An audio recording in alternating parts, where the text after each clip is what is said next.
Las infecciones posttransfusionales son un tema realmente apasionante y han sido uno de los grandes estudios que me han intrigado desde que estudio enfermedades infecciosas.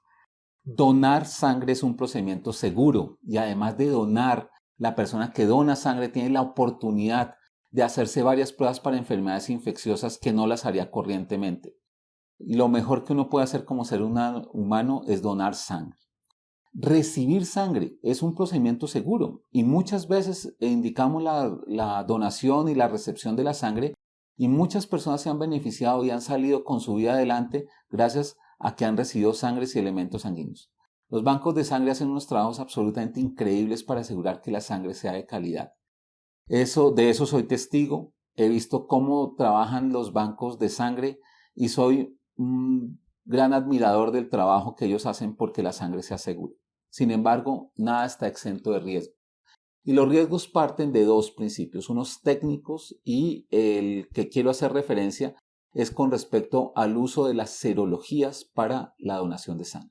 Las serologías es lo que nosotros seguimos usando y como vamos a ver en nuestro siguiente video, tienen unos periodos de ventana que pueden llegar desde 2 semanas hasta 2 meses. Y esos periodos de ventana significan que las pruebas serológicas pueden ser negativas, pero estar presente la enfermedad. Eso no es un problema del banco de sangre, es un problema de las técnicas que usamos. Debe ser un esfuerzo nacional porque se hagan las pruebas de biología molecular en cada bolsa de sangre. No es costoso, porque si bien esa técnica es costosa, lo que asegura es que la sangre sea realmente más segura y que pueda beneficiar a muchos más de las personas que la están recibiendo. De todas formas, e independientemente de las serologías que se realicen, son más de 60 patógenos que pueden transmitirse por la sangre. Nosotros no conocemos todos y asumimos que cuando hay una reacción posttransfusional o cuando hacemos una transfusión no pasó nada. Pues muchas veces no va a pasar nada. Pero recuerden que uno no diagnostica lo que no sabe, lo que no conoce y lo que no lee. Algunas personas pueden tener algunos patógenos que hayan sido por las transfusiones y simplemente porque ignoramos eso no pensamos que pueda suceder. Nosotros debemos estudiar y ser muy juiciosos cuando indicamos las transfusiones de sangre. Debemos donar nuestra propia sangre, hacer autotransfusiones. Debemos asegurar y fortalecer nuestros bancos de sangre económicamente y con capacitación. Exigir que los gobiernos nacionales hagan un acuerdo con las casas comerciales para que la biología molecular sea obligatoria en todos los bancos de sangre. Solo así daremos un paso más para que la sangre sea segura. Transfundir será un procedimiento seguro siempre que se haga en entornos favorables. Lo más seguro es no transfundir. Pero cuando sea necesario transfundir será de la mejor sangre posible con las mejores pruebas diagnósticas posibles, pero siempre va a haber un riesgo. Los invito a que vean el video para que vean los listados de los gérmenes que se pueden encontrar en las transfusiones de sangre, cómo podemos hacer para prevenirlos y aprendamos más de esto. Muchas gracias. Hola, ¿cómo están? El día de hoy queremos hablar de un tema muy importante y de actualidad, que son las infecciones transmitidas por transfusiones. ¿Por qué es importante hablar de este tema y por qué queremos prevenirlas? Pues la primera infección transmitida a transfusiones de las que se habló fue en 1930 por la sífilis. Sin embargo, desde el 2009, la Asociación Americana de Bancos de Sangre ha descubierto más o menos una lista de 68 patógenos que incluso han llegado a incluir más de 77, por lo que pues es un tema de importancia. Dentro de las causas identificadas más importantes están el virus de la inmunodeficiencia humana o VIH, los virus de la hepatitis A, B, C y pues ya como infecciones emergentes por el cambio climático están el Zika, el chikungunya, el dengue, entre otros. También se han reconocido, sobre todo en países subdesarrollados o tropicales, algunas causas parasitarias como malaria, enfermedad de Chagas. Digamos que todo este tema tuvo un boom inicialmente o más especialmente con el descubrimiento del virus del VIH a principios de la década de los 80 en Estados Unidos. Esta fue como la primera alarma que llevó a tomar ciertas medidas para reducir estas enfermedades. Dentro de las iniciales que fue pues digamos impedir la donación a poblaciones de alto riesgo, como hombres que tienen sexo con hombres, y realizar pruebas previo a la transfusión sanguínea. Las primeras pruebas, o las que se siguen utilizando incluso en países en vías de desarrollo, son las pruebas serológicas. Sin embargo, actualmente se prefiere utilizar pruebas de ácidos nucleicos. Sobre todo los pacientes con cualquier tipo de trastorno hematológico, sea benigno o sea alguna anemia de células falciformes o cualquier receptor de trasplante de médula ósea, sea pues cual sea la causa, pacientes neonatos, sobre todo prematuros, con un peso al nacer de entre 1.200 a 1.500 gramos, es la población pediátrica que más se ha estudiado este riesgo. Quisiéramos que tener pruebas perfectas, o sea, con un 100% de sensibilidad y especificidad, pero esto en realidad no sucede. Entonces, digamos, las pruebas serológicas, que eran las que se utilizaban inicialmente, han sido reemplazadas en su mayoría, o al menos en contextos del primer mundo, por ácidos nucleicos, que tal vez no es la realidad de nuestro país, pero hacia allá queremos llegar. Hay que tener en cuenta que todas las pruebas serológicas tienen un periodo de ventana que puede que cuando la persona donante se haga esta prueba ya tenga la infección y no sea detectada, por lo tanto sea un potencial transmisor. Y es necesario pues buscar políticas públicas que universalicen el uso de pruebas tipo carga viral. Aquí en la gráfica podemos observar, una vez se expone el paciente normalmente a una infección viral o parasitaria, el tiempo que pasa entre la exposición y la viremia. Entonces, lo primero que se nos va a positivizar es la detección de ácidos nucleicos, y digamos que entre que la persona adquiere la infección y el sistema inmune monta la respuesta, pasa un tiempo considerable, y después de ese tiempo se nos empiezan a positivizar las serologías, que se llama como la seroconversión serológica. Entonces, en ese momento es que empezamos a detectar los anticuerpos. Si miramos en la tabla, digamos, para patógenos tan importantes como el VIH, la carga viral empieza a detectarse desde los primeros 7 días. Pero para el caso de la serología, una ELISA de cuarta generación, que es la que más se está utilizando en nuestro contexto, este tiempo puede ser de 22 días, que es algo pues preocupante.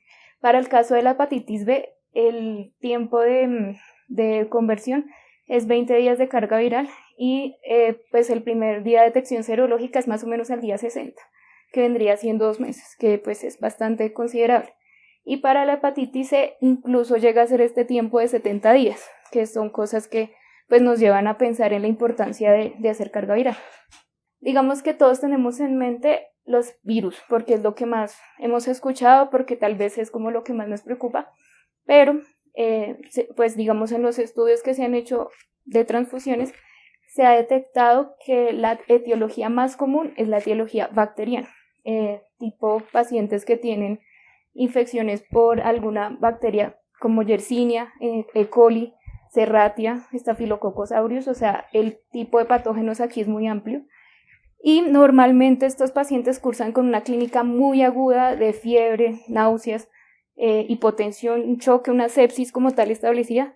Por lo tanto, son infecciones que no dan espera, o sea, se tiene que tratar el paciente en el momento que se presenten, y suelen ser de resolución rápida, a diferencia de los virus, que no se detectan en el momento y pueden cronificarse. Algunas infecciones parasitarias que también se han identificado, sobre todo en nuestro medio, es la enfermedad de Chagas, la malaria, que esto obviamente va a variar de acuerdo a la epidemiología de las infecciones alrededor del mundo, pero para el Chagas se han hecho reportes de hasta el 50% de las unidades transmitidas pueden tener serología positiva para Chagas. En el caso de la malaria, se ha visto que es necesario dar una profilaxis antimalárica en el receptor de una donación de un donante que se presume pudiera haber estado en contacto con la malaria. Y ya pasando a las infecciones virales, una de las que es importante tener en cuenta es el citomegalovirus, que pues tiene una alta proporción en donantes y sobre todo es de preocupación en pacientes inmunosuprimidos. Hay otra un poco olvidada, que es la enfermedad por priones, o también llamada enfermedad de Creutzfeldt-Jakob, que esta es una infección que depende mucho de los leucocitos, por lo tanto se ha tomado, igual que el citomegalovirus, se ha visto que ambas disminuyen con el uso de glóbulos rojos o de unidades leucorreducidas. Este cuadro nos está mostrando el riesgo estimado de infección por unidad transfundida para los principales patógenos.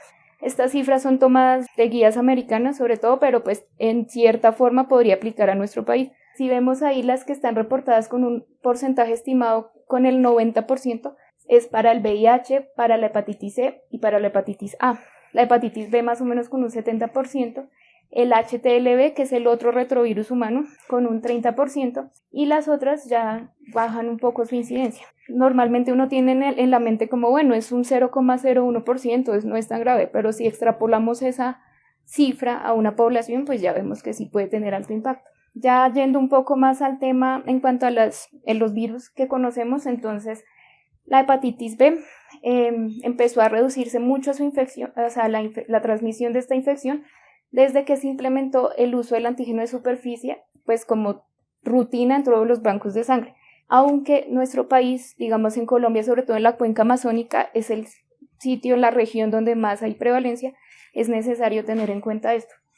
La hepatitis C es un virus muy reciente, su descubrimiento fue hasta el 89, entonces empezó a hacer su tamizaje más o menos desde 90 al año 92, entonces vemos muchos casos todavía de personas que tuvieron transfusiones antes de esta época, que esa fue su forma de adquirir la hepatitis C.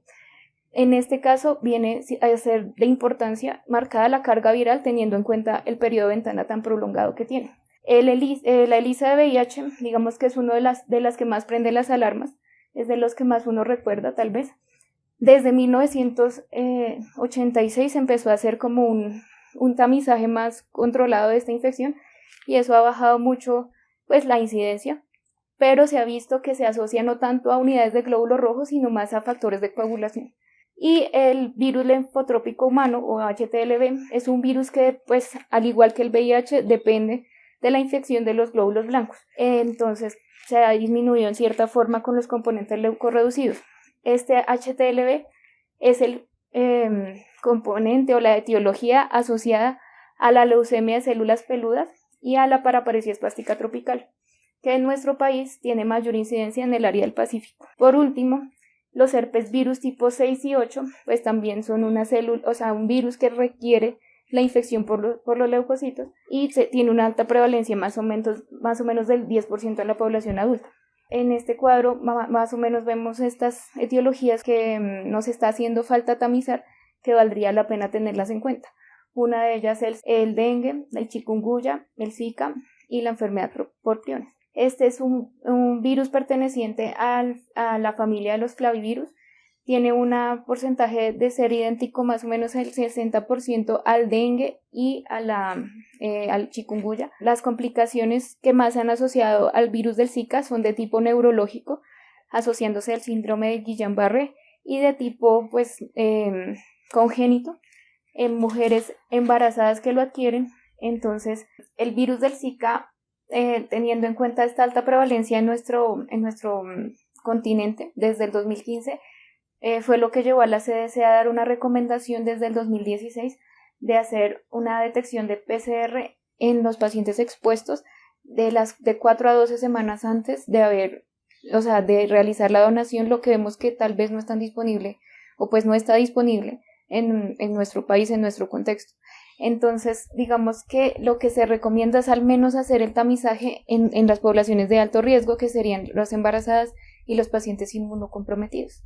Para el caso del dengue, sabemos que su prevalencia es más alta en el norte y Suramérica, es parte de la familia de los arbovirus y tiene pues una transmisión vectorial. Esta siempre ha sido una causa como de incertidumbre, como hasta qué punto una persona con dengue puede o no donar, en qué momento lo puede hacer.